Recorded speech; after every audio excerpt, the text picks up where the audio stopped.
عارف وہی ہے کہ جس کی نگاہ میں یہ 7 آسمان اور 7 زمین ایک نقطہ بن جائیں، اور جب وہ نگاہ ڈالے تو زمین کی گہرائیوں سے لے کے آسمان کی بلندیوں تک سب کچھ ایک نگاہ میں عبور کر لے۔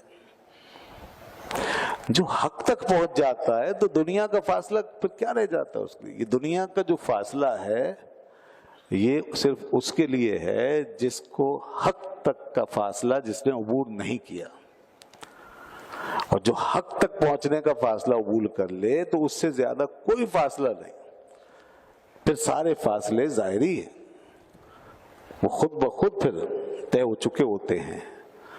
اور یہ باطن کی سیر ہے جس کو ظاہر کی سیر پر قیاس نہیں کر سکتے، بڑے معاملات پھر آتے ہیں اس میں۔ اور اس لیے تو صوفیہ کا ایک طبقہ یہاں تک گیا نا، وہ کہتے ہیں ہمیں یہ ظاہری وجود نظر ہی اس لیے آتا ہے، دنیا کا یہ وجود اور یہ کائنات کا وجود یہ نظر ہی ان لوگوں کو آتا ہے جن کی آنکھوں میں وجود حق نہیں بسا ہوا۔ سارا مسئلہ یہ ہوتا ہے، وجود حق جس کی آنکھ میں بس جائے گا تو سارا وجود پھر خود بخود غائب ہو جائے گا، ہر وجود غائب ہو جائے گا، یعنی ویسے موجود ہوگا مگر اس کے مشاہدے میں نہیں رہے گا، اس کے دل کی آنکھوں میں نہیں رہے گا، اور ہر شے لا شے ہو جائے گی، ہر موجود معدوم ہو جائے گا، یہ اس کی کیفیت ہو جائے، جس کو وجود حق جس کو وہاں کا نظارہ نصیب ہو جائے گا۔ تو یہ یہاں تک جاتی ہے بات، تو اس کی سیر جو ہے ہر سیر کو ختم کر دیتی ہے، اس کا فاصلہ مٹ جائے تو سارے فاصلے مٹ جاتے ہیں، اور اس کا وجود اگر مشاہدے میں ہو تو پھر سارے وجود غائب ہو جاتے ہیں۔ اس لیے مرزا عبد القادر بیدل نے کہا تھا نا، وہ اسی نقطہ نظر کی ترجمانی کی تھی، دل اگر می داشت وسعت، دل اگر می داشت وسعت بے نشاں بود ای چمن، دل اگر می داشت وسعت بے نشاں بود ای چمن، رنگ میں بیرون نشست از بس کے مینا تنگ بود۔ بہت بڑا شاعر ہے مرزا عبد القادر بیدل، وہ ایک بہت بڑا عارف تھا، کئی لاکھ اشعار کہے اس نے، اور اس کی تشریح آج تک نہیں ہو سکی پوری، اس کو سمجھنے والے پیدا نہیں ہوئے ابھی تک، جتنا کچھ سمجھا لوگوں نے اتنا کچھ بیان کر دیا، لیکن تشریح ابھی تک اس کے کلام کی پوری طرح نہیں ہوئی ہے۔ وہ کہتا ہے دل اگر می داش وسعت بے نشاں بود ای چمن، اور ہاں غالب جو ہے مرزا عبد القادر بیدل کے سامنے ڈھیر ہے، غالب جیسا شاعر جو یہ کہتا ہے کہ طرز بیدل میں ریختہ لکھنا اسد اللہ خان قیامت ہے، ہم ان کی طرز میں اگر شاعری کریں تو قیامت ہی آ جائے ہم پر۔ تو بہرحال یہ اس کی عظمت کے حوالے سے، تاکہ اب آپ شعر کی عظمت کو سمجھیں، کلام کی عظمت صاحب کلام سے پتہ چلتی ہے۔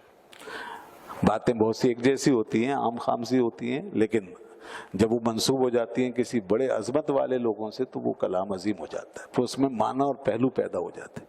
لیکن یہ تو کلام ہی دوسرا ہے، بہرحال یہ کلام عام نہیں ہے۔ وہ کہہ رہے ہیں دل اگر می داش وسعت بے نشاں بود ای چمن، دل اگر وسیع ہو جائے نا، اس دل میں وسعت آ جائے، دل کی آنکھ کھل جائے، دل کی حد بندیاں ختم ہو جائیں، دل کے آگے سرحدیں نہ رہیں، اور دل کا میدان پھیل جائے۔ ایک آنکھ کا میدان ہے اور ایک دل کا میدان۔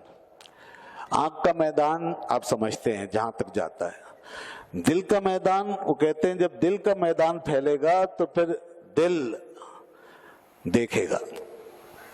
ابھی آنکھ کا میدان کھلا ہے تو آنکھ دیکھ رہی ہے، دل کا میدان کھلے گا تو پھر دل دیکھے گا، اور دل کا میدان جب کھلے گا تو دل کیا دیکھے گا؟ دل اس کے وجود حق کو دیکھے گا۔ آنکھ وجود ظاہری کو دیکھتی ہے، دل وجود حقیقی کو دیکھے گا، کیونکہ دل اللہ نے اپنے لیے بنایا ہے، اپنے مشاہدے کے لیے بنایا ہے۔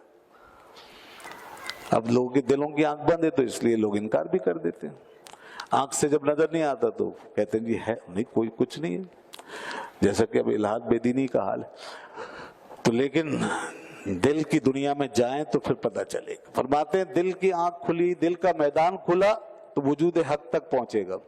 دل اگر میداش وسعت بے نشاں بود ای چمن. اور جب وجود حق دیکھے گا تو پھر سارے وجود مٹ جائیں گے,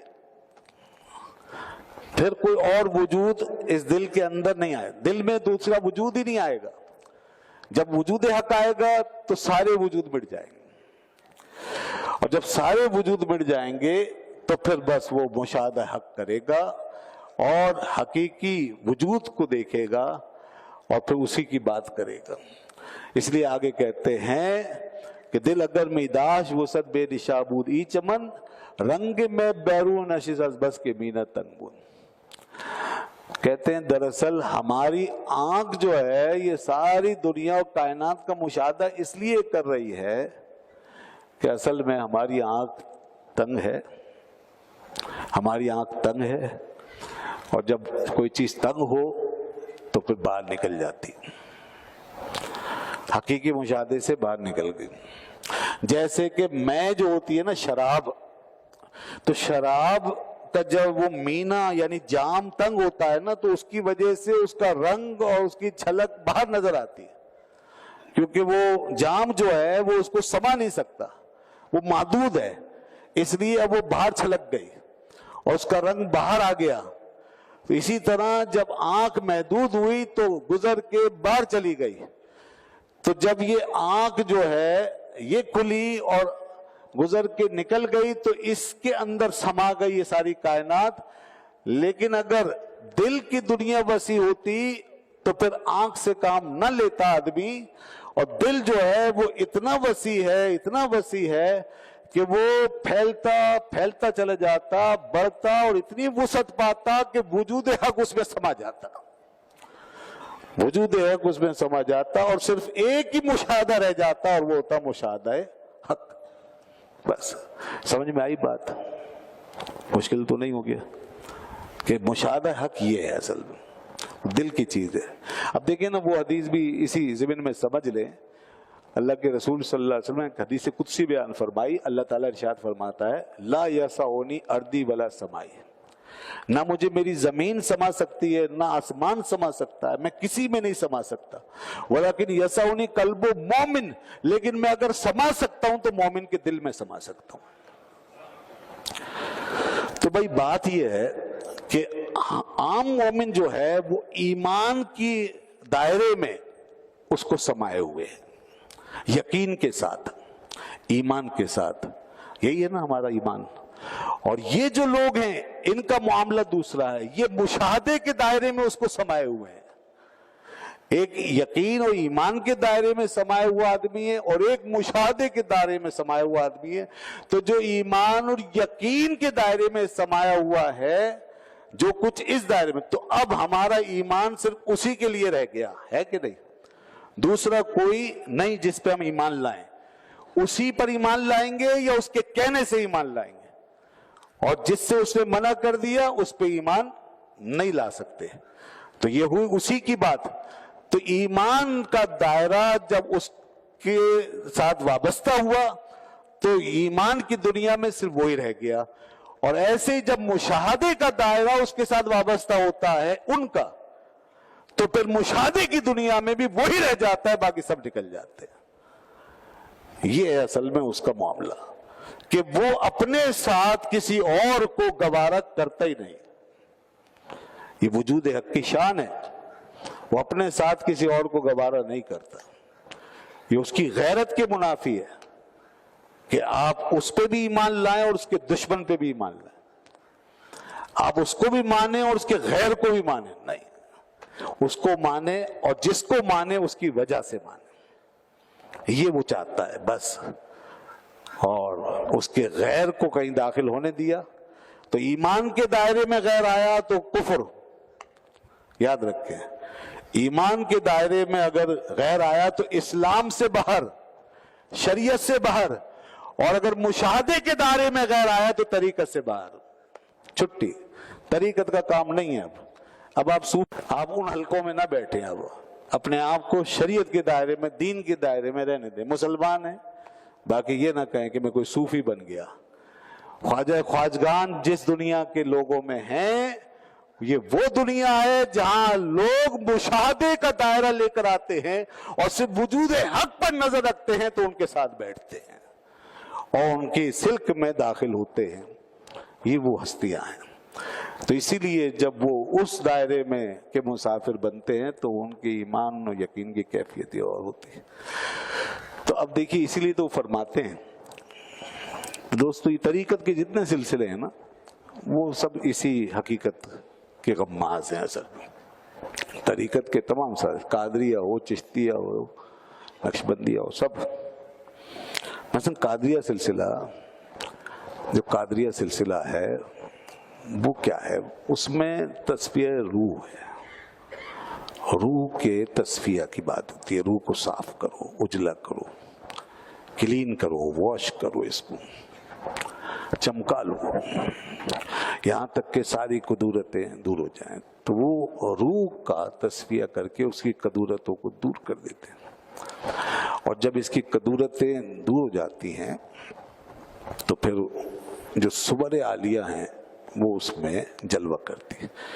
یہ الفاظ جو ہے نا خاص، یہ حضرت شاہ عبدالعزیز محدث دہلوی رحمۃ اللہ علیہ سے میں نے مستعار لی ہے.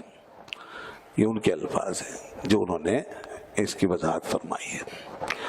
یہ میرے الفاظ نہیں. صور عالیہ یعنی اعلیٰ صورتیں، جلوے، حسین جلوے، اعلیٰ صورتیں، روحانی نظارے وہ جلوہ گر ہوتے ہیں. کب؟ جب وہ روح کو صاف کرتے ہیں نا. یہ قادریہ سلسلے کی بنیاد. اور نقشبندیہ سلسلے میں کیا ہوتا ہے؟ نقشبندیہ سلسلہ جو ہے وہ اس بات پر توجہ کرتا ہے، نقشبندیہ سلسلے میں یہ ہوتا ہے کہ بندہ اس بات کی کوشش کرے کہ ایک تصور قائم ہو، ایک تصور قائم ہو ذات حق. ذات حق کی جو صورت ذہنیہ ہے نا، ذات حق کی صورت ذہنیہ کو بغیر کسی کیفیت کے، کیفیت نہیں ہوگی وہاں، ذات حق کی صورت ذہنیہ کو بغیر کسی کیفیت کے اپنے لطیفہ قلب کے اندر اتارے. اس تصور کے ذریعے کنٹمپلیشن، جو کنٹمپلیشن ہوگی اس کے ذریعے سے مراقبہ، یعنی اندر کا مراقبہ ذہنی، فکری اور قلبی. تو ذات حق کی جو صورت ذہنیہ اس کو بغیر کیفیت کے لطیفہ قلب میں اتارے اور مستقل اس کو ملحوظ رکھے، یعنی توجہ جو ہے کانسٹنٹلی اس کی طرف قائم رہے، ذات حق کی طرف. اور پھر اس کا پورا لحاظ رکھے ہر وقت، ہر حال میں کہ وہ مجھے دیکھ رہا ہے، میں اس کے سامنے ہوں. اس سے یہ ہوگا کہ ایک علم حضور کی کیفیت میں پہنچ جائے. علم حضوری، ایک علم ہوتا ہے علم حضوری، ایک علم ہوتا ہے علم حصولی. علم حصولی وہ ہے جو آپ پوری دنیا کے اندر پھیلا ہوا دیکھ رہے ہیں، جسے آپ پڑھ رہے ہیں، سیکھ رہے ہیں، سن رہے ہیں. دیکھیے حواس سے، اپنے جو سینسیشن ہے اس کے ذریعے سے اور دیگر ذرائع سے. اور علم حضوری جو ہے وہ یہاں آتا ہے. پھر فرماتے ہیں کہ وہ پھر مسلسل جب کنٹمپلیشن ہوگی اور مستقل طور پہ جب وہ اس کی فکر اس طرف گامزن ہوگی، تصور میں وہ قائم رہے گا، تو پھر وہ علم حضوری میں پہنچ جائے. تو یہ جو ہے قسم کی فیلنگ ہے. علم حضوری کیا ہے؟ Feeling of being in divine presence. یوں سمجھ لیں، feeling of being in divine presence. ہم ایک ڈیوائن پریزنس میں چلے جائیں گے، یعنی اللہ کے حضور میں ہیں بس. یہ ان کی حالت ہے. کون؟ نقشبندیات. تو پہنچ گئے ذات حق پر، وہ بھی پہنچ گئے، قادریہ بھی، اور یہ بھی اس طرح پہنچے. اور چشتیہ کا جو ہے نا طریق وہ یہ ہے، چشتیہ کا کہنا یہ ہے کہ ذات حق کی محبت کو اور اس کے عشق کے تعلق کو اتنا بڑھائیں، اتنا بڑھائیں، اتنا بڑھائیں کہ وہ ہمارے قلب پر غالب آ جائے. اور جو لوازم عشق ہے نا، یعنی عشق کے لیے جو بنیادی چیزیں ہیں، بیسک ریکوائرمنٹس، یعنی شوق اور وجد جس کو کہتے ہیں، وہ شوق و وجد جو ہے وہ اس حال میں آپ چلے جائیں، آپ کو شوق ہی شوق ہو اور وجد کی کیفیت، وجد کا حال ہو، آپ پر طاری رہے. وجد کا مطلب یہ نہیں کہ آپ جھومتے پھریں. وہ کبھی کبھی ہوتا ہے، وہ جب وہ سما کرتے تھے تو اس میں وہ حال رنگ طاری ہوتا تھا، لیکن وہ سچا وجد ہوتا تھا. آج کل کے وجد کی طرح نہیں. آج کل تو یہ سما کا عجیب حال ہو گیا ہے. یہ سما وہ نہیں ہے جو حضرات چشتیہ دے کر گئے تھے. تو اس کے بڑے آداب تھے. تو وہ ایک ذوق و وجد جو ہے نا وہ طاری رہے. اور اس کے بعد یہ جو عشق کی کیفیت ہے یہ ایسی غالب آئے کہ ہر خیال کو دل میں سے نکال دے, اور اس کا خیال اور معشوق حقیقی کا خیال ایسا جاگزی ہو جائے کہ کوئی خیال باقی نہ رہے, بس اسی کے رنگ میں رنگ جائے. دیکھیے یہ بھی وہیں پہنچ گئے. ان سب کی منزل ایک ہی ہے, مگر ان کی جو روحانی میتھڈولوجی ہے وہ الگ الگ ہے. جو ان کے کورسز ہیں اور ان کا جو پیٹرن ہے وہ الگ الگ ہے. تو اس طرح یہ سب اس تک پہنچ جاتے ہیں. کوئی کسی ذریعے سے کوئی علم حضوری کے جگہ پہنچ جاتا ہے تو وہاں اس سے ملاقات ہو گئی, اور کوئی جو ہے عشق کے رنگ میں رنگ کر کے اپنے آپ کو وہاں تک پہنچا تو وہاں حضرت حق سے ملاقات ہو گئی. اور کوئی جو ہے وہ اور طریقوں سے پہنچے گا تو وہی. یہ سارے سلسلے. تو حضرات چشتیہ جو ہیں ان کی یہ شان ہے کہ یہ عشق و محبت کا اپنا ایک رنگ رکھتے ہیں. حضرت خواجہ خواجگان خواجہ معین الدین چشتی رحمۃ اللہ علیہ کے اقوال میں بیان کر رہا تھا, تو میں ضمن یہ بات سمجھانے کے لیے اب ان کے اقوال ذرا دیکھیں, ان میں اسی قسم کا پرتو ہے. حضرت خواجہ صاحب فرماتے ہیں اور اپنے حضرت سے منسوب کر کے فرماتے ہیں, اپنے شیخ اور پیر و مرشد سے, کہ میرے پیر و مرشد حضرت عثمان حروینی رحمۃ اللہ علیہ نے یہ فرمایا کہ بندہ جو ہے اس کو چاہیے کہ وہ اللہ تعالیٰ کے عشق و محبت کی آگ میں اپنے آپ کو جلا لے, اور جب اللہ تعالیٰ کے عشق و محبت کی آگ اس کے من میں لگ جائے گی تو پھر ساری چیزیں جو خیالات ہیں, وسوسے ہیں, دیگر باتیں سب جل کے راکھ ہو جائیں گے. اللہ کی محبت کی آگ یہ سب سے زیادہ شدید ہوتی ہے. وہ فرماتے ہیں کہ عشق کی آگ جو ہوتی ہے یہ ساری آگوں میں سب سے زیادہ تیز ہوتی ہے. عشق جہاں بھی ہو, جیسا بھی ہو, جس سے بھی ہو, عشق کی آگ فی نفس سے تیز ہوتی ہے, اور اللہ کے عشق کی آگ پھر اس کی بات ہی اور ہے. تو وہ غالب نے کہا تھا نا کہ عشق پر زور نہیں ہے یہ وہ آتش غالب کہ لگائے نہ لگے اور بجھائے نہ بجھے. تو یہ ایسی آگ ہے جو انسان کو جلا دے. اور کہیں کہا کہ عشق کی آگ ایسی لگی کہ میرے دل کے گھر میں جو کچھ تھا سب جل گیا. آگ اس گھر میں لگی ایسی کہ جو تھا جل گیا, کچھ نہیں بچا. تو وہ فرماتے ہیں کہ اس میں سب جل جائے. ایسی محبت ہو اللہ سے, حق تعالی سے. یہ دل کے ساتھ کہہ رہے ہیں, باہر کی دنیا کو نہیں جلا کے راکھ کروانے کی بات کرتی ہے. ایسا نہیں کہ باہر سے لا تعلق ہو جائیں اور سب کچھ چھوڑ, نہیں. باہر جو ہے سب کے حقوق اور فرائض وہ اپنی جگہ قائم ہیں, مگر من کی دنیا کے یہ لوگ شہسوار ہیں. بس یہ اندر پورا فوکس کرتے ہیں. جس طرح کے نفسیات والے سارا فوکس آپ کے دماغ پہ کریں گے, آپ کے خیالات پہ کریں گے, اور جس طرح فزیولوجی کے لوگ جو ہیں وہ سارا فوکس آپ کی باڈی پہ کریں گے, اور ایک ڈاکٹر آپ کی صحت وغیرہ کے حساب سے آپ کو وقت فوکس کرے گا. اور جس طریقے سے اور سارے علوم آپ دیکھتے ہیں, فزکس جو ہے سارا فوکس آپ کا کائنات پہ کروا دے گی, تو باٹنی جو ہے وہ سارا آپ کے نباتات پہ اور درختوں پہ. ہر علم کا ایک فوکس ہوتا ہے, ہر فیلڈ کا ایک فوکس ہوتا ہے. تو صوفیہ کا جو فوکس ہے وہ آپ کا باطن ہے, آپ کا من ہے, آپ کا دل ہے. اس میں اب وہ کیسے کیسے تجربے کروا کے ہمیں کہاں لے جاتے ہیں وہ بتا رہے ہیں. فرما رہے ہیں کہ یہ پھر سب کچھ اندر باطن میں غائب اور صرف حق کی محبت قائم ہو جائے گی, اور پھر یہ سب کچھ جلا دے گی, ہر خیال کو, ہر چیز کو.